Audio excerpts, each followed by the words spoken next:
karavīrs. Reikli tāda viena pavisam liela. Tas ir ložmetējs. Un kāpēc viņu sauc par ložmetēju? Tāpēc, ka viņš šauj ļoti daudz lodes ļoti īstā laikā. Redziet, cik daudz patronas viņam ir. Cik kādi īsti pistolis? Marka pistolis. Man arī vajag pistolis. Šitā ir tāda mālīte, kurai noskruvēja galiņu, norauj gredzenu un met cik vien tālu var, ja?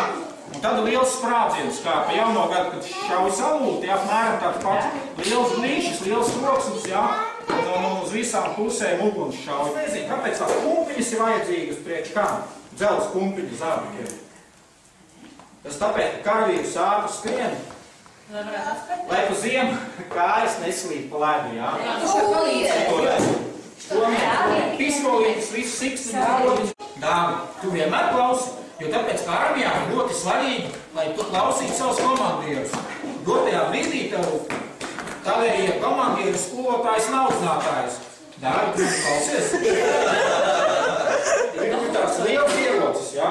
Un redziet, tam ierocim, te, kur tās patronas liekās iekšā tāds, līgs radziņš.